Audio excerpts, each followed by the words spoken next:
It's seed starting day in the middle of winter. So let's go get our trays. They think they're getting fed again. You want to start the colored ones with your flowers? Yeah. So maybe let's take 4 trays of these, since we have 4 of these. Okay, got our water, labels, seed, onto these. Hey there, and welcome to Prairie Mountain Homestead. My name is Hannah Jo, and today we are going to be talking about seed starting onions, among other things like herbs. I'm also going to be sharing with you the medium that I use and also just the method in which I sow onions to have storage onions that lasts you all year long. It is currently January, and this is when we start our seeds for the spring garden. I am in Idaho. We are a zone kind of on the cliff of the mountains versus the prairies, which is why I call myself Prairie Mountain Homestead. So I'm on the line of 7B and 6A, which means my last frost date is actually a month-long window because the weather is so bipolar. So before we get started, go ahead and hit that follow button and follow along if you want to see the first generation homesteader like me cultivate a year's worth of food in a small space. We only have an acre, and together we can break away from broken systems. Let's get into it. Now you guys might be wondering why I'm using these little gloves. Is because I have such petite hands, and when I go to start gardening, if I'm doing small things like seed starting, I really don't want these kinds of gloves, yet I still want some protection from the fillers, I guess you would say, the pine shavings and the small pieces of wood. They give your hands little slivers, and I don't want to do that. So I'm going to be looking like I'm giving seed starting surgery today. Anyways, when it comes down to onions, there's a couple different options you guys can do as far as growing storage varieties. So you can start them from seed, or you can get sets, and then you can also get starts. So seeds are obviously what we're going to be starting today. I have tried the sets. The only thing with those is they're not going to be a storage onion because they've already gone through a dormancy period where they're not going to, after they create a bulb, going to last very long in storage. So at that time, you'd probably want to either dehydrate it or freeze dry it to keep it on the shelf longer, but you can do starts. And starts is just from a nursery that has started them. They've lopped off the tops and the roots. You get them in the mail, and then you just place them in your garden. And that's a great way, especially for beginners, to start. However, neither of those have worked for my area and my garden except for seed. It was the last year I grew seeds from start to finish all by myself, and they're still in my storage area. So that I'm going to just do the same thing because I kind of have a mindset of if it's not broken, don't fix it. And that system right there is not broken yet, so I'm not going to fix it. Now for the seeds that I am going to be starting for onions, I am actually getting a hybrid, and I'm going to share with you guys the variety. So this is the Red Wing. It is an F1 hybrid. It is a storage crop. So this is going to be a red storage onion. And then the other one is the hybrid yellow, which is the Patterson.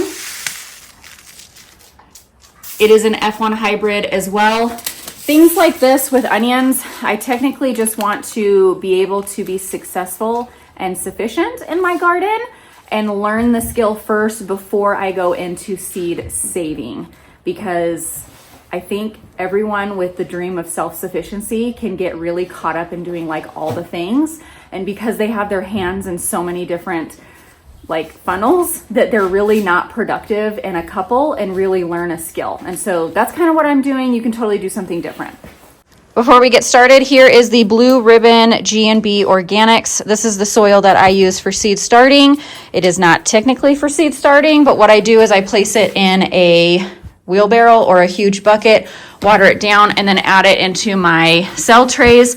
This gives my seedlings, personally, my experience, the best nutrition till I need to fertilize it for the first time when I start to harden them off in the springtime. And I typically just give them like a fish meal or a kelp meal to get them until they get into the garden beds.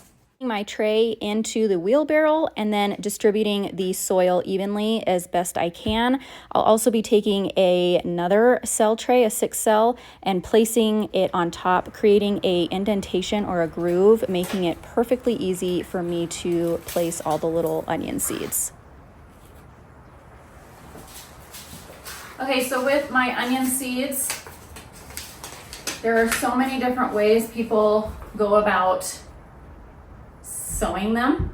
However, I have found that if I'm placing a ton of them, like anywhere from 5 to 10 seeds in a cell tray, then I can take them apart with little to no effort and still have the right, I guess, control over where they go in the garden. I'm not entirely sure how much seed I have in this packet, but I just did the math and I typically grow around 1,000 seeds a year, and I don't have very many, oh, there it is. I don't have very many trays, so I want to make sure that I have enough for each and every variety. So I'm just gonna go ahead and pinch some of these out and start kind of placing them all over the place. So there's a little bit in each one, and then I have an entire flat of onions.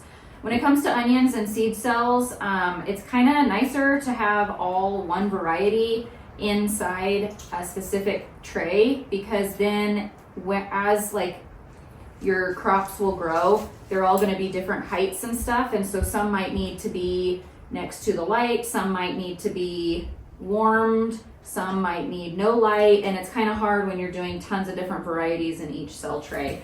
So I tend to try to just grow an entire flat of one thing and go from there.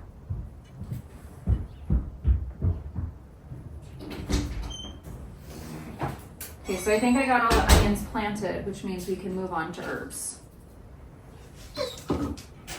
I'm kind of just distributing them because I think I sowed a little heavy, and I want to make sure there's seeds in each one. And Cole got more wood, just so you know. Okay, these are 2 labeled. Now I have my seeds here. I want to be able to keep those. And then after we're finished with our seeds inside our little cell trays, we're going to go ahead and top them off with a little bit of soil and then give them a water. I'm going to place them in my kitchen where it's warm next to the wood stove with a humidity dome to inhibit growth and get them a huge jump start, so that way in March, April, or May, whenever my last frost date decides to come, I have a good sturdy onion seedling to transplant out into the garden, and then hopefully harvest in August, September, and have another year's worth of onions.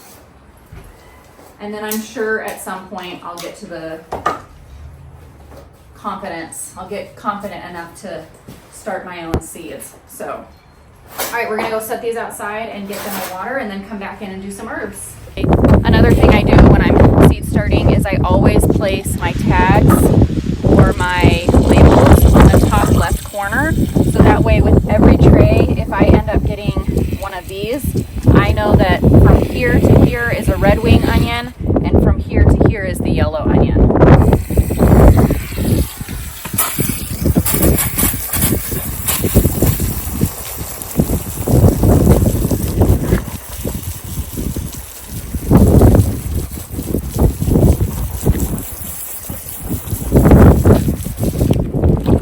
They've had a good drink of water, we're gonna go set them inside next to the wood fireplace with the humidity dome and let them do their thing.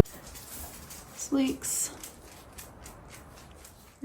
Next is the King Richard leek from Botanical Interest, and unfortunately the video is so bad.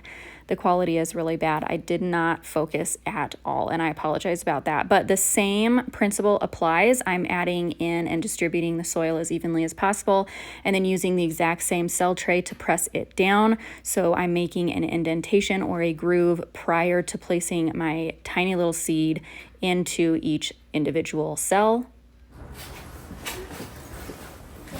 Thanks guys so much for joining me with my first YouTube video of the year. I'm super excited. The next one is going to be my seed starting or my germination station rack, how I put that together. And I've been doing that thing same way for about 8 years now, and it's worked golden. I will see you guys in the next video, and thanks so much for stopping by.